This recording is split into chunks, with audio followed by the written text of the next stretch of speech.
TG Geeks, April 6th, 2015. Do we really have to turn on the air conditioner now?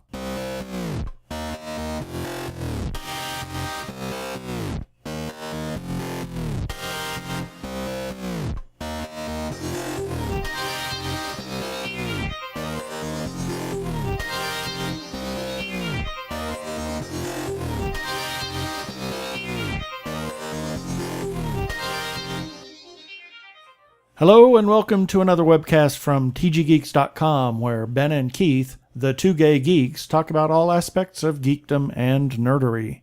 Sci-fi, comics, film, horror, genre, you name it, we talk about it.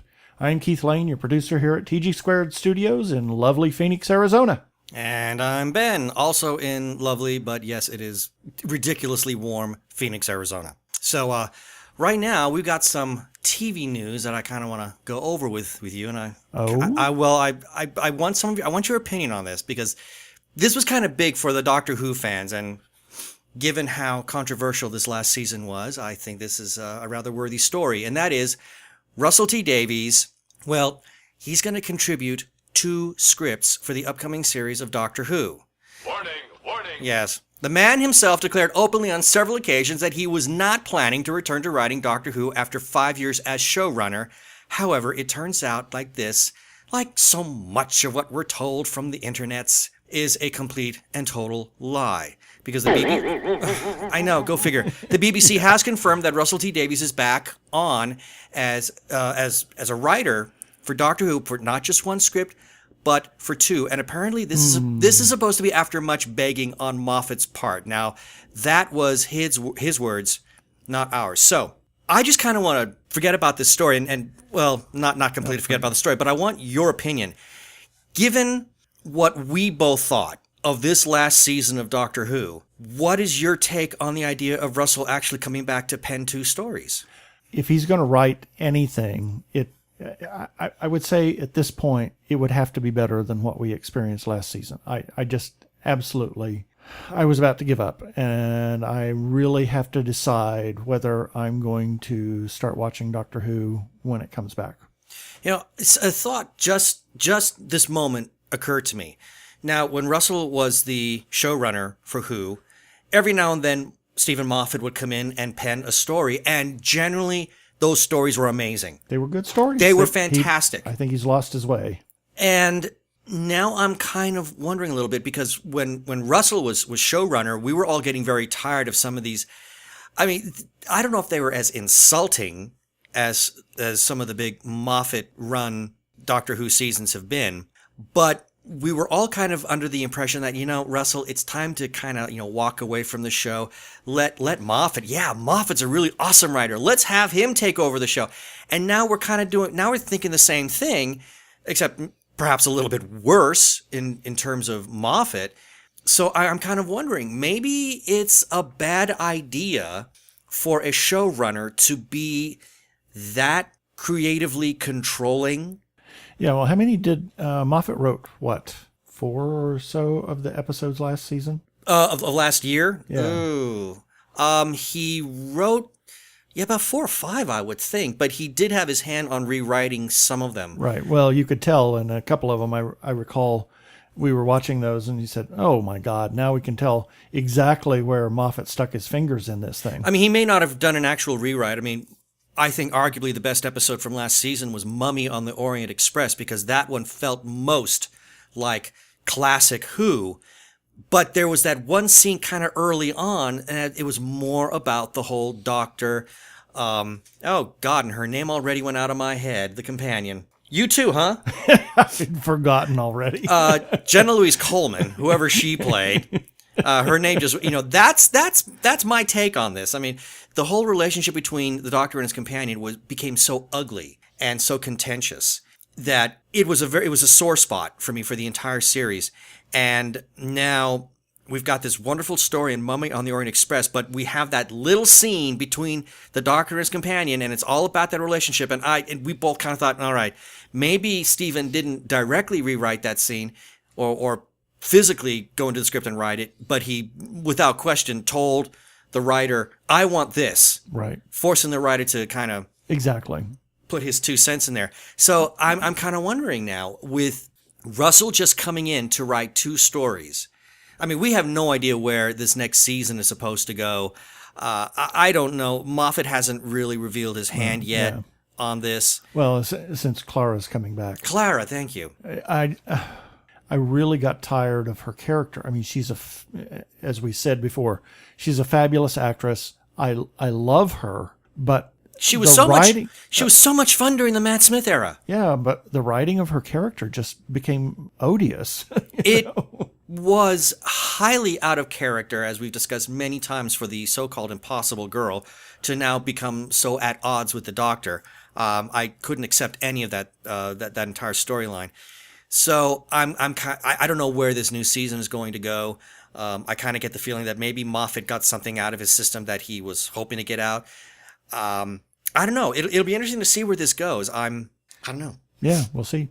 So anyway, next up, now for people who've been listening to our show, they know that we're big fans of both Arrow and Flash on the CW. Oh, absolutely. I would say, I mean, some of the best television that we've seen in a very, very long time, right up there with Agents of Carter. Agents of Carter. Oh my God. See what you got me doing now? You got me doing it. Agents of S.H.I.E.L.D. God, that doesn't sound right anymore. It doesn't roll off the tongue like it used to. Thank you, honey. I appreciate that. So anyway, there's always been the announcement that there's going to be this spinoff from the Arrow Flash TV series, and some of the casting that we already know. Brandon Routh is going to be returning as Ray Palmer, and then there's I don't remember what his first name is. His last name is it's Wentworth Miller. That's it. Wentworth Miller from the Flash will be coming in as a regular as Captain Cold, and his partner in crime, Dominic Purcell, as Heatwave. They're all going to be regulars, as well as Victor Garber, who is the intellectual half of Firestorm. As well as, and we didn't mention this last time, Katie Lotz, who people might remember as Sarah Lance, a.k.a. the original Black Canary. She's going to be in this in a presently unannounced role, but she's supposed to be regular in that show. Well, anyway, they have cast 2 other parts.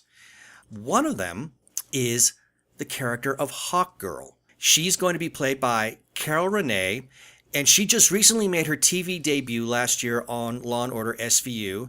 She's going to be playing the role of Kendra Saunders. Now, of course, this calls into question the notion of the remaining leads, or will be characters that have never been seen before on television.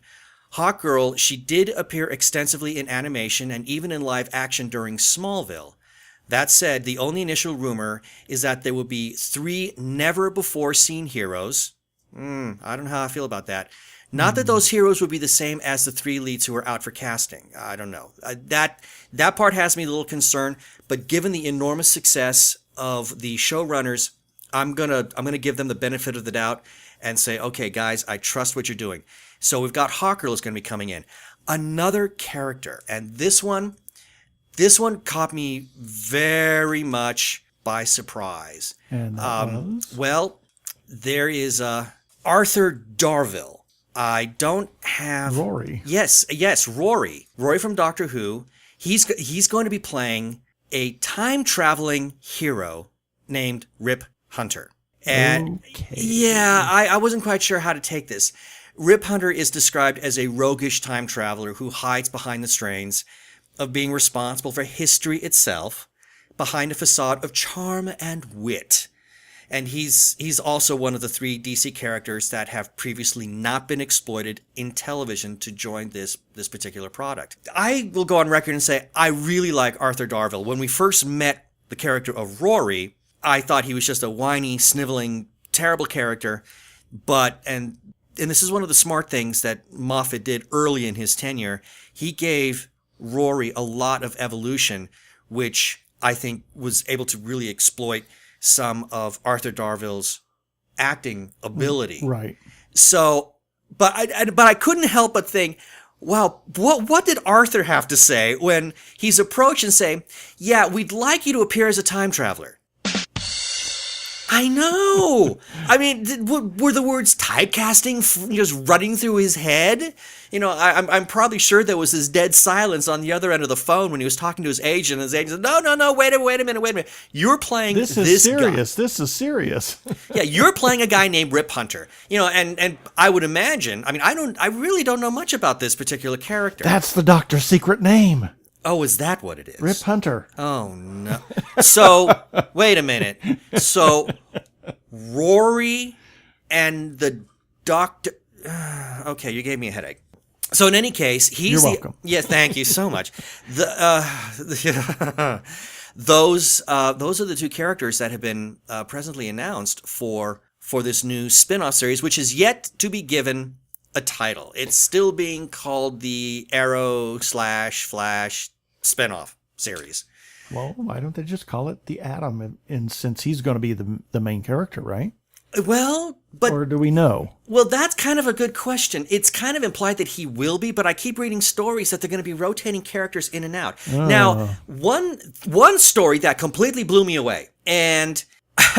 I'm a little reluctant to announce it because this has not been confirmed, but all the indications are that this is a very serious news item, and that is, take this for what it's worth, there's been talk about actually having Superman make an appearance. Superman? Yes, but here's where it gets really interesting, and the talk is who they've got cast in the role.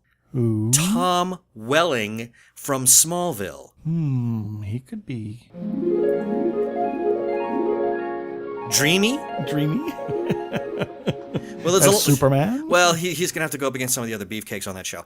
It was really funny when I read that story because the first thought that ran through my head was, holy crap. I mean, okay, we got a CW series, and now they're talking about maybe...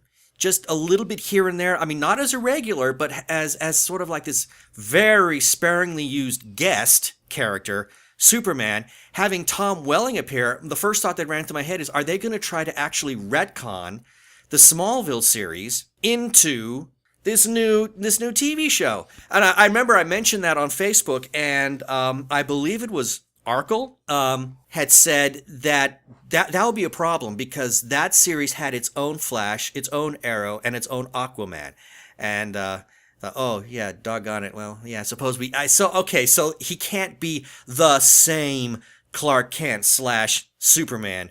But this has got to be really weird for Tom Welling if this is indeed true. He's going to be playing the same character in two different TV universes. So I don't know if there's any truth to that. Right now, it's only rumor, but it's a very hot rumor. So all I can say, people, is take that for what it's worth for the present time. Very interesting. And now it's time for some April birthdays. Here's some selected birthdays for April 6th through April the 12th. Yondu, a.k.a. Michael Rooker, will be 59 on April 6th. And John Ratzenberger will be 67. Kind of interesting. He's been around for a while. April 7th, Jackie Chan will be 60. Francis Ford Coppola, 75. April the 8th, Patricia Arquette, having just won the Oscar for Best Actress. And also starring in CSI Cyber. Also on the 8th is Katie Sackhoff. She'll be 32. And you will never guess who also has a birthday on April the 8th. Richard Hatch. No way. Serious? 53. What? Wait. Hold on. 50... Oh, it's the reality star Richard Hatch, not that Richard Hatch. Oh, good God. It would have been nice if it in the other one, but yeah. 50, and I'm sure the other one would have like, hey, I wouldn't mind being 53 again. Exactly. And Robin Wright on April the 8th is 48. And one of the shining stars of the silent film era, Mary Pickford. She was born in 1893. Wow. I remember in the Oscars, they did a special on Mary Pickford. God, this was back in the late 70s. They did don't remember. Oh, she was ancient then. Anyway. But that's a name even. But I think anybody who follows a lot of cinema and history, that's a name they would recognize. Yes. And also on April 8th in 563 BC was Gautama Buddha. Namaste. April 9th.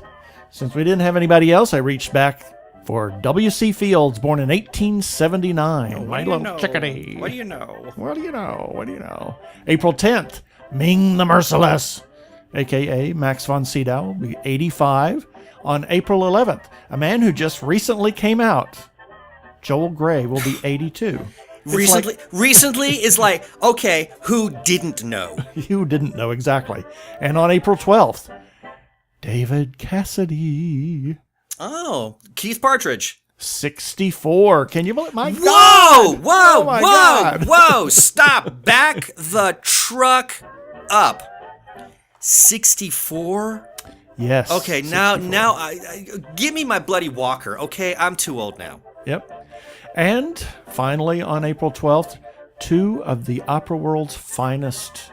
Montserrat Caballé will be 81. Wow. And Maria Callas had a birthday, and she was born in 1923. So we had Montserrat Caballé, and who I had the pleasure of seeing in performance once, and she was amazing in her day.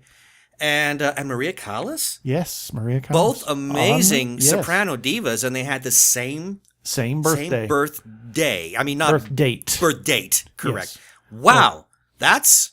Well, I suppose when Montserrat was born, her parents probably thought she was destined. Anyway, okay, so we're going to do a little promo for some friends of ours. So here we go. It's a party and you're invited. I'm Tim Galloway, your host and keeper of the Mouse Castle Lounge. Your weekly dose of news, commentary, and interviews from the world of Disney, served up with your favorite tasty beverage. Drop by and see us at themousecastle.com or just look for The Mouse Castle on Facebook. It's good times and great conversations about the house that Mickey built. By the way, did you know that Walt Disney's favorite drink was a Scotch Mist? I'm more of a martini man myself. We'll see you soon at the Mouse Castle Lounge.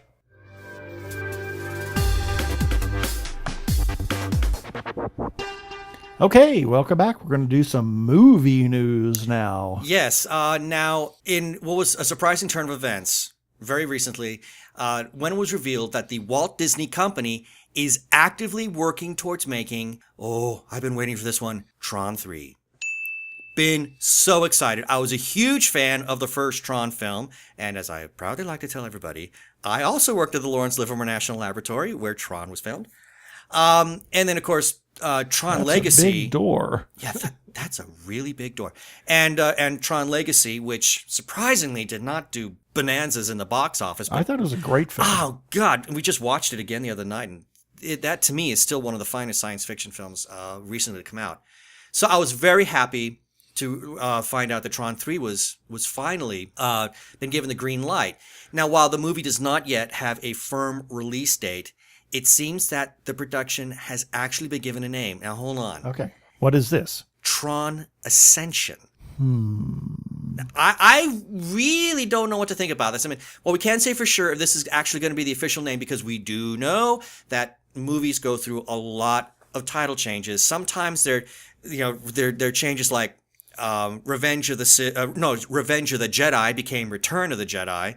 But then other movies, they're given bogus names to try and throw people off, but to say Tron Ascension, I mean, I don't know. I just don't know what to think about it. Interesting. Unless they already have some idea of what the plot is, and that maybe the title will kind of fit into it. Yeah. I mean, it feels like it's being pulled out of that same quote-unquote meaningless subtitle dictionary, from which, I mean, that's what the Resident Evil franchise, that's where they get all their sequel names.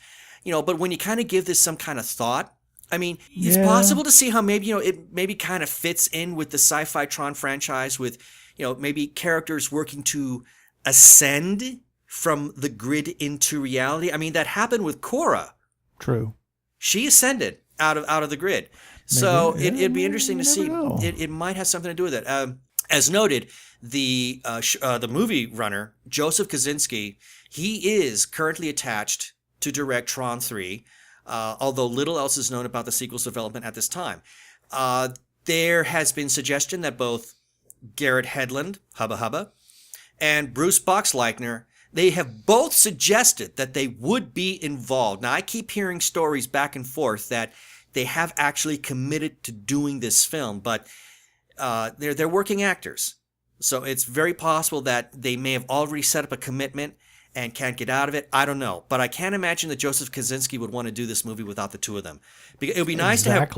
Well, it'd be nice to have Bruce Boxleitner. I mean, he's the title character. Exactly. It would be great to have him be the one that kind of carries through the entire thing. Yeah, because he was even in the Tron Uprising. Yeah, in the animated series. And by the way, there has been talk of there being a spin-off web series in all of this, although very, very, very, very little has actually been said about that, so we don't know. Now, it is presumed that the movie would have an interest in bringing back Olivia Wilde to reprise her role as Cora, but again, we haven't heard anything either way.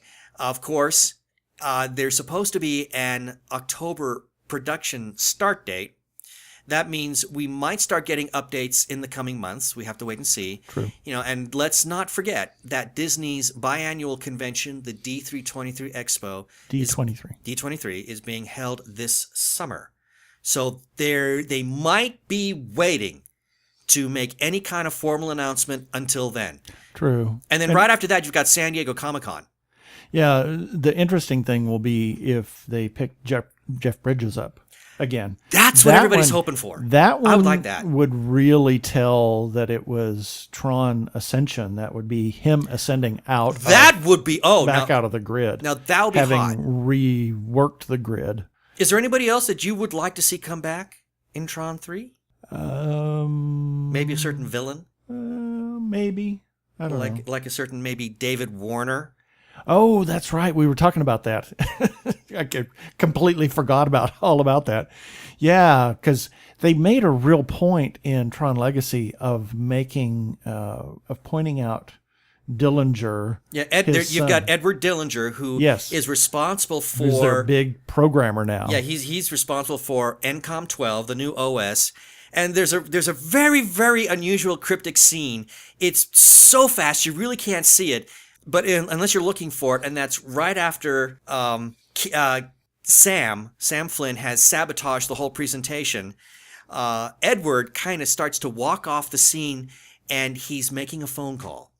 And who's he making a phone call? I gotta believe he's making a phone call to Daddy Dearest. And if you ever get the Blu-ray, and it's probably on the DVD as well, but there's a fun little bonus feature where supposedly Edward is having a chat with, we assume to be his father, although it's very unusual because whenever the father is speaking, you're not hearing Daddy Dillinger, you're hearing the MCP from Tron. So I don't know. There's a lot of possibilities here. One story that I keep hearing is that it's supposed to be mostly taking place in the real world as opposed to on the grid. But I can't imagine you could have a Tron movie without the electronic digital aspect to it. Got to be either flashbacks or something because Cora was so tied to that, and she was the last of the ISOs. Yeah, and so I think it's hard to say. Maybe she evolves and ascends to a higher plane. Well, or maybe it's There's all sorts of possibilities, and one of the things that Kevin Flynn kept talking about is how with the ISOs he cracked so many things, so many ideas, teleportation, quantum mechanics, illness, death. I mean, all these things, as he said it, everything up for grabs because you now have bio-digital DNA. Interesting. Now, he's wiped out everything on the grid. In the grid. He wiped it all out when he reabsorbed Clue. Yeah, and Tron, or Rensler, a.k.a. Tron, fell deep into the waters. So I wonder if he sea of simulation, I think is what they call it. I wonder if he was affected by all the changes. So if he wasn't... Probably not. Then the two of them could rebuild the grid, and Kevin Flynn says the ISOs manifested. He did not create them. So if he said the conditions were just right. So if he could recreate the conditions to hopefully have that spark happen one more time, and this time not have the interference. Ooh, I think you're onto something here. Not have the interference of another party like Clue. Right. Just have it be... But there's going to have to be some kind of bad guy. Somebody's going to have to go wrong somewhere. Well, maybe that's where the Dillingers come in. Yeah, that's true. Maybe they interject something into the mix. Grid. Yeah, and then It's the ascension of the ISOs out of the grid. I don't know. Who knows? There's interesting some story. good possibilities here. I'd be interested to see where that And goes. nothing we have said will be part of it at all. No. You know that. Of course not. I mean, because how many times have we come up with what we think are really awesome ideas, and then finally the finished product comes out and get, nope, not one bit of it. What the heck? Yeah. Well, although, and I'm going to give you props, on our last show, you made a prediction regarding The Flash that was so spot on. Yeah. You were saying What was it? You were talking about the Reverse Flash, why he went back in time. You compared him to somebody. I'm trying to remember who it was now. Oh, doggone it. I had it in my head and now it's gone. But you compared him to somebody who had to go back in time and to kind of re-engineer the future for his own personal benefit. Right. I don't remember that now. And I caught it the other day and I thought, well, that's exactly what happened. Yes. Because, yeah, as was revealed in the most recent episode of Flash. Yes. Yeah. And then Barry goes back inadvertently. Yeah, well, but in any case, so they've got a conundrum or a paradox within a paradox within a conundrum. Yeah, it'll be interesting to see how that goes. But you did call that, so it's possible that maybe one or two of our ideas that we've just discussed regarding Tron 3 will come to pass. You never know. Maybe somebody will listen to this and get some story ideas. Oh, wouldn't that be nice? and then we can actually come forward and say, but we have it recorded. Exactly. We know. See, yeah, writing credit. Okay. Anyway. Moving on. The second of our two movie news items is regarding Mulan. Disney. I'm not sure how quite to take that. Disney is set to make a live-action film out of this animated classic. The Entertainment Weekly has confirmed that Disney has ordered a script for a live-action take on the tale of Hua Mulan, the hero of Disney's 1998 animated film. Now, that version, I didn't know this. Did you know that the person who gave voice to Mulan was none other than Ming-Na Wen? I didn't know that. Yes, from Agents of Really? S.H.I.E.L.D. Interesting. Yes, Fascinating. the cavalry. Yes. So once again, she charges in to save the day. Wow, she's really good at that. I did not know that. So anyway, Disney has purchased the script from writing duo Elizabeth Martin and Lauren Hynek, with Chris Bender and J.C. Spink attached to produce. Now, no release date or casting has been announced for this in-development project, but it can be added to the growing list of live-action takes on Disney's vast catalog of beloved animated films. And I could sort of see why they're doing it. Cinderella, their most recent live-action or animated to live-action movie, it debuted number 1. And I am embarrassed to say that we have not seen it yet. We've not seen this movie yet. We are slipping. Oh my God. I mean, we normally see Disney movies on day of release. Always. And we just haven't been able to pull this one off. And right now, another movie that is definitely on the slate to be made is Beauty and the Beast, starring Emma Watson. Interesting. Yes, that'll be coming out in 2017. And there's going to be yet another. Do we need another Alice in Wonderland? That's going to be out in 2016. Do we need to do it again? Shut up! That's my thought. Maybe they kind of felt that Tim Burton's take on it was a little whacked out. I don't know.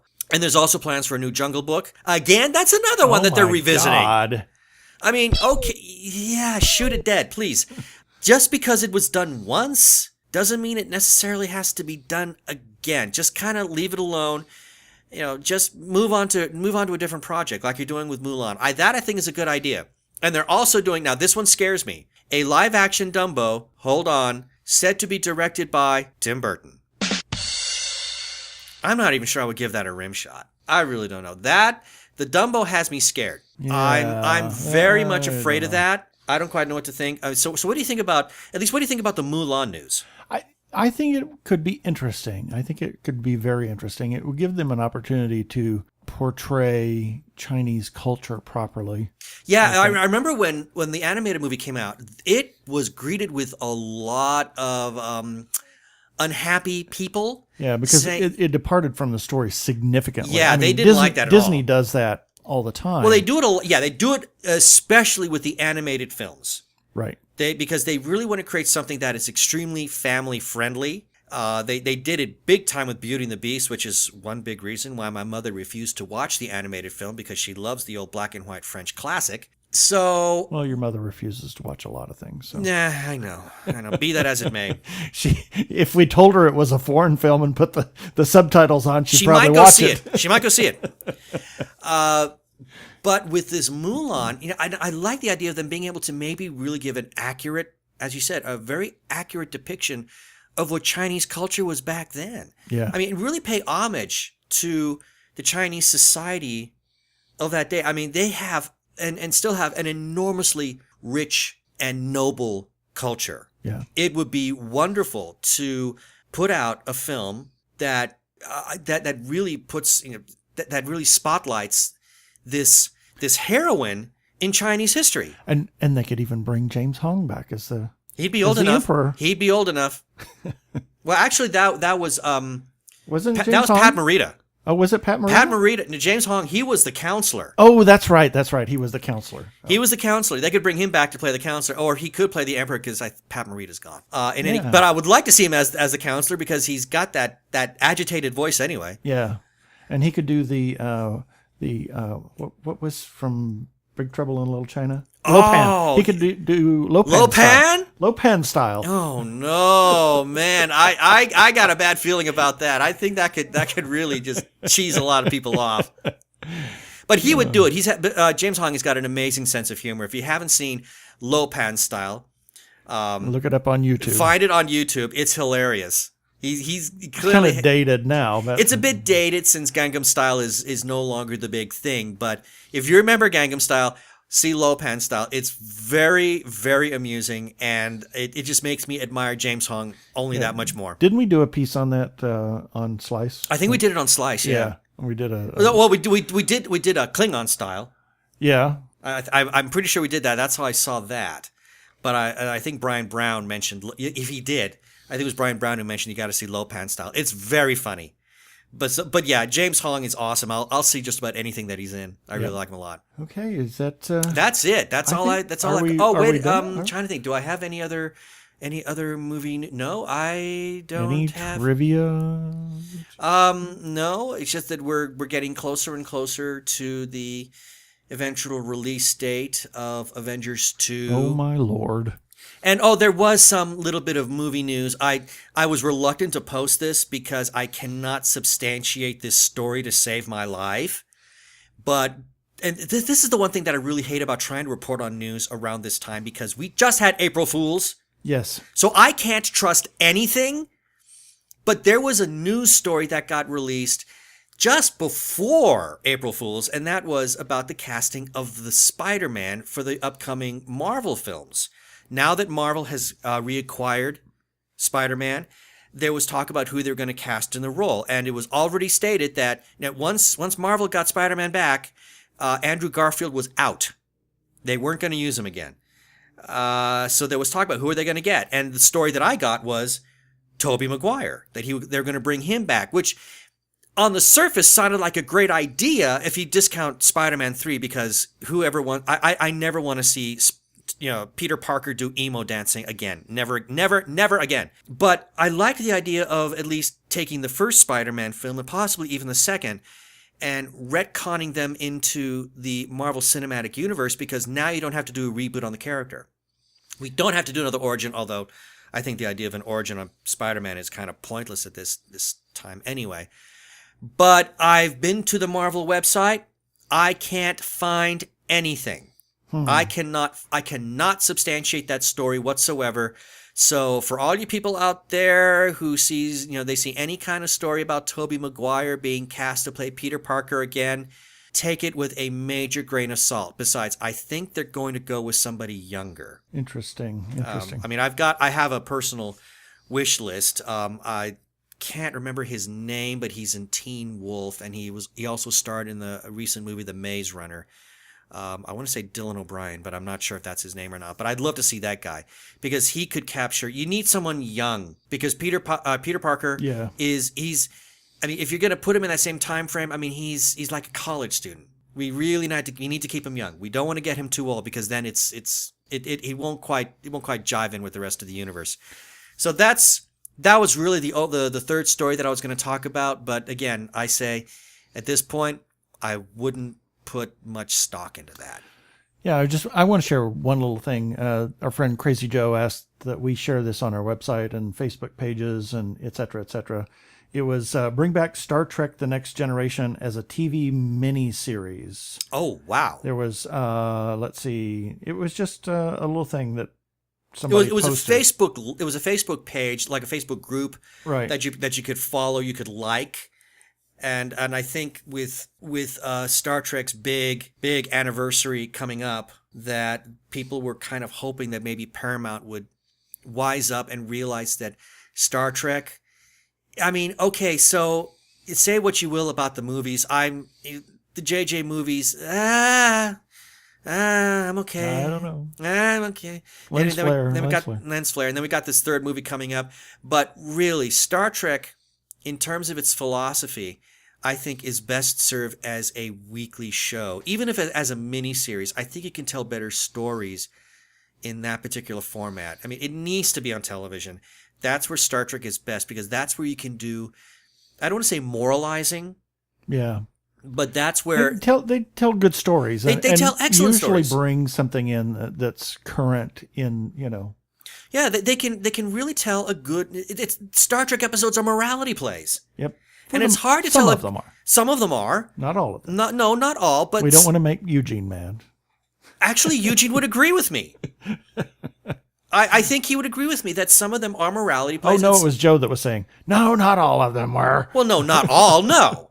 No, not all of them were, but some of them were morality plays, and some of them were really good. Yeah. I mean, some of them kind of stunk, but there were others that were really fantastic and I enjoyed watching. So to try and create that morality play in a movie, it doesn't quite work as well because you need, you need a big shoot 'em up, flash, kind of big bang boom type of movie, to make it a blockbuster because of the cost it is to put those movies out. So I think as a TV series, it would a next gen TV series would be much better, or any kind of Star Trek TV series. Yes, Let's be real. Any kind of Star Trek TV series. Did you hear that, Paramount? There are people that want more Star Trek on TV. It's time, and do it for its 50th anniversary. Yeah. Do it for the 50th. Yep. Bring back Star Trek where it belongs on the television. One last thing. Warning. Uh-oh. You're not going to believe this. Oh, now I'm afraid. What? Well, besides the Sharknado 3. Oh, dear. Well, that I already knew. This one, Danny Trejo confirms Machete kills again in space. Starts shooting this year. I got to see it. Yeah. I love Machete. It was great. Now, this Machete, I would almost call that, it's a type of genre film of sorts. I mean, but it's God, I loved it. It was like slasher porn. Yeah, in a way, it is kind of a slasher porn film. It is fantastic. I mean, that first movie was hilarious. Yeah. At times, I mean, when he finally incites the other Hispanics, to riot against this evil Texan. I mean, some of the things you saw were almost disgusting. They were almost insulting, and that politically incorrect. That was born out of a made up advertisement for a film. Yeah, figure. It was that's right. It was wasn't it in Kill Bill? No, not Kill Bill. No, but there was this film studio that they were releasing these really cheesy B movies, and I can't remember the name of the studio right now, and I'm really mad at that I can't. But they released they did a double bill. These two movies were always playing together. It was part of a big package. Oh, the Grindhouse. Thank you. But that was what's his name? Kill Bill. Quentin Tarantino. Quentin Tarantino? It might be. Yeah. It He might did be. Grindhouse and whatever the other one that was with it. And in between the two films. They showed a fake trailer, for Machete. which apparently caught on so well they had to make a movie. And Danny Trejo is fantastic in this. Great, yes. I mean, this is a movie I will see. I mean, and it's I mean, okay. So we say In space, no It's less. not meant to be taken seriously, people. This is a movie you're supposed to go and laugh at or laugh with, Exactly. more like. I mean, that's a movie I'm gonna go see. Yep. So, do you have anything else? I got nothing else. Okay, that should do it for this episode of TG Geeks Webcast. Remember, you can comment on Facebook or our website, tggeeks.com, or you can leave us a voicemail at 469-TG-GEEKS. That is 469-844-3357. From TG Squared Studios, I am Keith Lane. Thanks for listening. I bid you peace. Cheers.